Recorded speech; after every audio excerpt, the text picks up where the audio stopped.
You know, when people ask me what I do, I say I have 3 day jobs. You know, I'm a food service director. I'm director of food services for Boulder Valley School District, where we do about 10,000 meals a day. I have 50 schools, 200 employees. I have my own foundation, the Food Family Farming Foundation, Total Advocacy. We have 3 big projects. One is the lunchbox.org, which is an online toolbox to be able to give away all the information it takes for a school district to segue from processed foods to fresh. We also have something called Let's Move Salad Bars to Schools. We're the managing partner in collaboration with Michelle Obama's Let's Move. And we've raised over $5 million to give away salad bars all across the country, and we've given away almost 2,300 so far, and we're in line this year to raise another $3 million, so that's really exciting. And then we have a small project called Healthy Breakfast for Kids, where we try and get breakfast before the bell in low-income schools.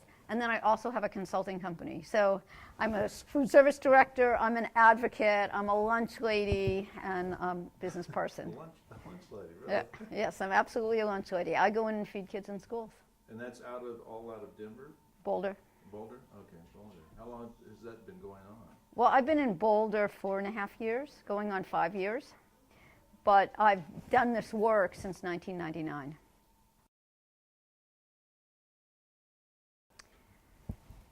Very non-traditional. Never went to high school, never went to college, or went to high school for about this long. When I was... Is it because of bad meals? No, it was bad. It was totally bad behavior. Nothing to do with bad meals. Was it the food that drove you away? No.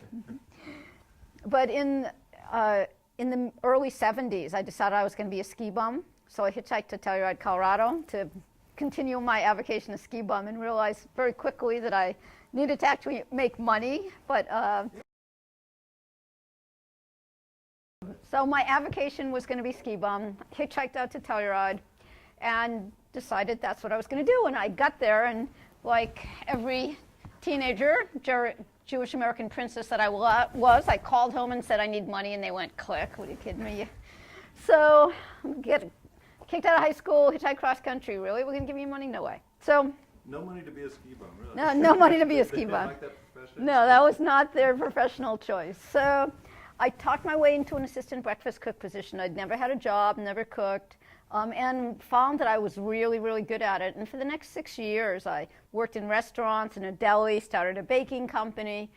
And then finally, in 1976, I decided I was going to go to school. And in 1977, I went to the Culinary Institute in Hyde Park and graduated there. And then after graduation, spent 2 years going around the world as a chef on cruise ships. So I went around the world a couple times, and then moved back to Colorado to open a restaurant, and then Virginia to open a hotel, and then eventually my own restaurant. And but that's not a typical path. I mean, people who go to culinary school don't immediately go to cruise ships and then hotels.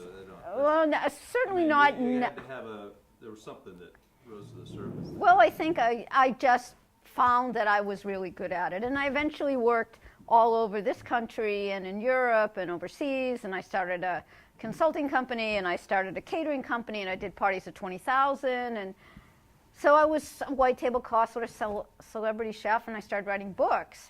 And my second book was called Bitter Harvest, and it was really exploring what's wrong with our food supply, how food makes us sick, sort of the same genre of Michael Pollan and Marion Nestle and people like that. And so when the book right before the book came out in 1999, but copies were kicking around, I got a call from the Ross School in East Hampton, New York, asking me to take over the school as food service.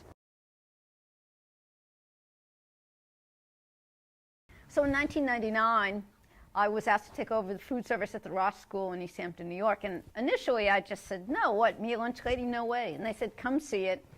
I eventually went and saw it, and I started food service operation there. Alice Waters came to visit. Eventually, when I decided I was ready to leave there, Alice asked me to come to California and work with her in the Berkeley School District. And then when I was done in Berkeley, I got recruited to go to Boulder, and I've been there since. Oh, okay.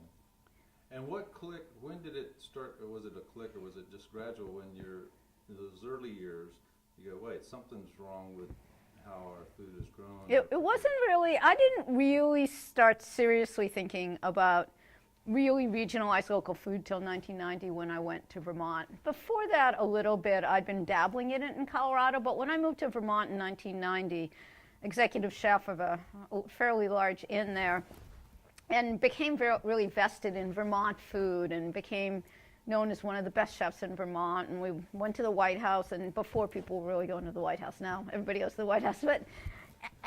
And that's when I really started thinking about it. And the way, it's a very funny story. So here I am, a young chef in Vermont. So what year period? This was 1990. Oh, So, okay. so fairly young, executive chef of the Putney Inn. And I decided that I only wanted to serve local lamb. So we're doing about 150 lamb racks a week, and I go to the local farmers and say, I want to serve lamb racks. And they said, well, what are we going to do the rest of the lamb? I said, that's not my problem, that's your problem. And they looked at me and said, chef, it's your problem. You know, if you want 150 lamb racks a week, that's 75 lamb. Well, what are we going to do with the rest? And it, like the light went on and went, duh, it is. It does have to be my problem. And that was around the same time as Chef Collaborative was starting. So I joined Chef Collaborative, and I really started getting vested in this idea that there was something to be said for a localized food system and regionalized food, and that food had to have a place and a face. And here I am all these years later, still believing exactly that. And how much resistance was there then? Well, in Vermont, not really. I mean, Vermont's an agricultural state. It's, you know, it's very rural by and large, and so there wasn't then. But I think, and I was also in an inn that was family owned, and they really liked what I was doing, and they trusted what I was doing. I mean, I don't think that's always the case in every place you go, but certainly in the last 10 years, I mean, it's all about local this and local that, and that's what people talk about, and there's slow food now. I mean, there's a lot of reasons why people are starting to think regionalized agriculture is important to our society. And so when you wanted to serve that lamb, you just thought it would taste better, or like, hey, I want to support the... All the above. I would know where it was coming from. I wanted to support the local economy. It just made sense. And what happened next is I started buying whole lambs, and I had no idea what to do with them, but I started buying whole lambs and doing a lamb sampler, something I could braise, something I could sear, saute, or grill, and then sausage. And we started doing that, and they've done it all these years ever since at the Putney Inn. Wow, really? All right. So that's that's a while back. That's a long time to be championing this. And do you think it's been growing faster in the last 5-10 years, or? I think everything around healthy food, sustainable food, local food, food knowledge has really in the last 10 years really skyrocketed. And there's so many proponents now. Again, you know, you've got Michael Pollan and Marion Nestle, you've got Food Inc., you've got all these movies coming out, all these books coming out, all these younger now American chefs, you know, they didn't used to be American chefs now, you know, and everybody's got their farm to table restaurant, and there's farm to school, and there's farm to cafeteria, and there's farmers markets. And so, I mean, Whole Foods and even Safeway. I mean, grocery stores now have their local section, and I think things have really changed. Mm-hmm. Even as I say these things are changing, I don't think we've actually changed some of the biggest problems with the food system. I think in a localized area, in a certain demographic, we're starting to see change. But that doesn't mean people in a lower socioeconomic demographic really have all the alternatives maybe others of us do. And depending on where you are in the country, you know, you may have more or less accessibility. But certainly the understanding of it, I think, is more. But there's definitely a socioeconomic divide in local food and whole foods and fresh foods that, you know, we haven't gone beyond yet. And I know slow food struggles with that as well. Yeah, it's hard. Is slow food rich people food? I mean, we now have chefs that are rock stars. I mean, you know, we have a food channel. We have a whole network with chefs as rock stars. So there's certainly people out there making some big money. And when you look at, I think it was Forbes, some magazine or newspaper recently, I think it was Forbes, it might have been the Washington Post, did the top 20 food people and what they make. And there's a lot of money out there, whether they're TV chefs or whether they own a restaurant empire, whether, Rick Bayless is on the list, Jamie Oliver's on the list. There's a number of people. The Bastianich family is on the list. So you can make money, but that's a very, very, very small percentage. As a chef in a restaurant, depending on how well big the restaurant is and how well it's run, you could make six figures, low six figures. There are certainly chefs that make more than that. So it's certainly a career choice that can make you a salary. I think there are Mm-hmm. trade-offs from a restaurant hotel chef perspective because you work nights, weekends, and holidays. So it's very hard on families. Traditionally, restaurant chefs and hotel chefs might work 60, 70, 80 hours a week. And when you're a young chef, that's probably not a big deal. As the chefs age, then it becomes a bigger deal. But I certainly think it's a career path, and you can be very successful. But that certainly doesn't mean that everyone's going to be. And I think there's a danger in what's going on with all the TV shows, because you get the kids coming right out of culinary school thinking they're going to be a chef and make $100,000 a year, and that's not the case. They come out of culinary school knowing how to hold a knife, maybe, and if they're really lucky, they might know how to cut something with it. But And they not all hurt want to, someone. yeah, and not hurt, and instead of they want to make foam or work in a line or be the chef. But in any case, I do think that there's a lot of career choices, and I think the interesting thing now is there are career choices to be a chef and not be in the crazy restaurant world. You could be a chef at Whole Foods and make a good salary. You can be a chef in a school at a certain level and make a good salary. I mean, my chefs make an okay salary, especially considering they have nights, weekends, holidays off. They get full benefits, and so there are other alternatives around healthy and good and real food that I don't think really were in evidence 20 years ago. I think that you're still cooking in quantity. So my chefs cook about 3,000 to 4,000 meals a day in each of our production kitchens. But it's made in quantity, but I wouldn't call it institutional food. I mean, I think we're making real food. And but we have so little funding that it's still, it's not gourmet food. It's not fine dining, but it is real food.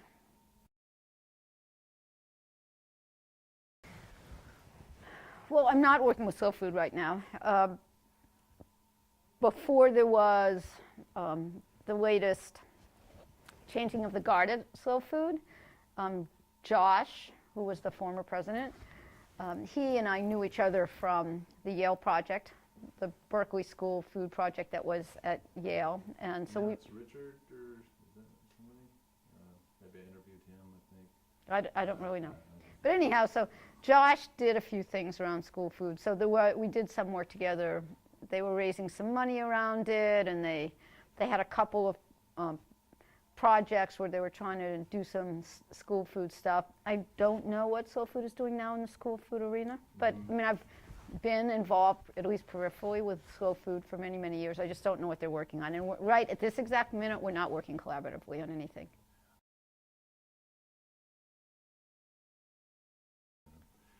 It's not usually really the problem. Really? They just don't want to do it?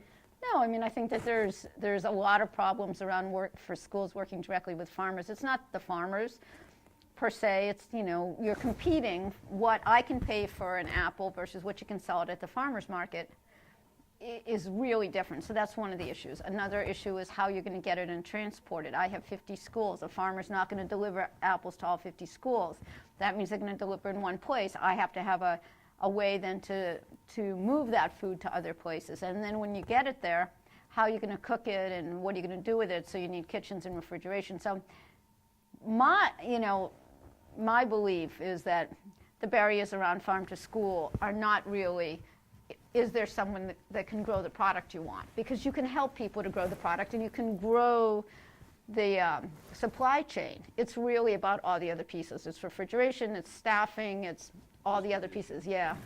And is that where the school district needs to step up, or? I'm not sure it is where the school district. I mean, there's 5 big issues around school food: food, finance, facilities, human resources, and marketing. Food, where are we going to get it and make sure it's good? Facilities, what do you do when you don't have a kitchen or a stove? Finance, how do you pay for it? Human resources, how do you train the whole staff? And finally, marketing, how do you get the kids to eat it? And there's a lot in that process. Like on the procurement, the food, how do you make sure it's good and how do you get it? Do the schools have to have all the equipment, or do the schools have to have all the drivers, or do the farmers belong to co-ops and deliver it that way? When I was in California and worked with Greenleaf Produce, we would have Greenleaf work with our local farmers, so the farmers would go to Greenleaf with their product and Greenleaf would deliver to us. So we were buying from local farmers, but they weren't having to deliver to us. So a lot of it's about setting up infrastructure, setting up organizations. It's not all about the schools. It's really about the entire organization and how you work with the food system to have a better, healthier food system. Mm-hmm. And who's going to be responsible? Like, For which part? Yeah. I'm sure the school's going, hey, we're not here to feed kids, we're here to educate them. But Well, that's not true, actually, right, yeah. because you can't educate unfed kids. No. So- But I could see where they would, hey, wait. Well, I think that paradigm and that model is starting to change, although I certainly wouldn't say it's behind us. No, but at least they're starting to see results. Mhm. Yeah. Well, thanks so much for. That's it? Yeah. We're done? Yeah. Okay. Well, we could go on and on. Anybody else have any questions while you guys have me here in the chef Well, coat? I mean, how long were you a ski bum? Like for a year? Or Oh no, so until I broke both my legs. So I got to Telluride in 1973, and I started hang gliding in 75, and in 76 I broke both my legs, one hang gliding and one skiing. Like And within a year? Or? within months, Really? So yeah, and So that's all you don't ski with a broken leg, or you don't hang glide with a broken. Which one? you don't hang glide with a broken leg. You Okay. can kind of ski with a broken. But anyhow, I mean, it just I was a little older at that point, and I realized there needed to be life beyond being a ski bum, and I really did love food, so I decided I was going to go to Culinary Institute. But that was a whole thing in itself. I applied. I was denied because I didn't have a high school diploma, so I went back east. I had to take a GED, and eventually I got in, and so it was all a process. It was all a learning process. Yeah, well, man, it's quite a story. I'm glad you took that path. And you didn't let any of that stop you, broken legs and all. So thanks again, and how long will you be here? Till tomorrow night. Tomorrow night? Oh,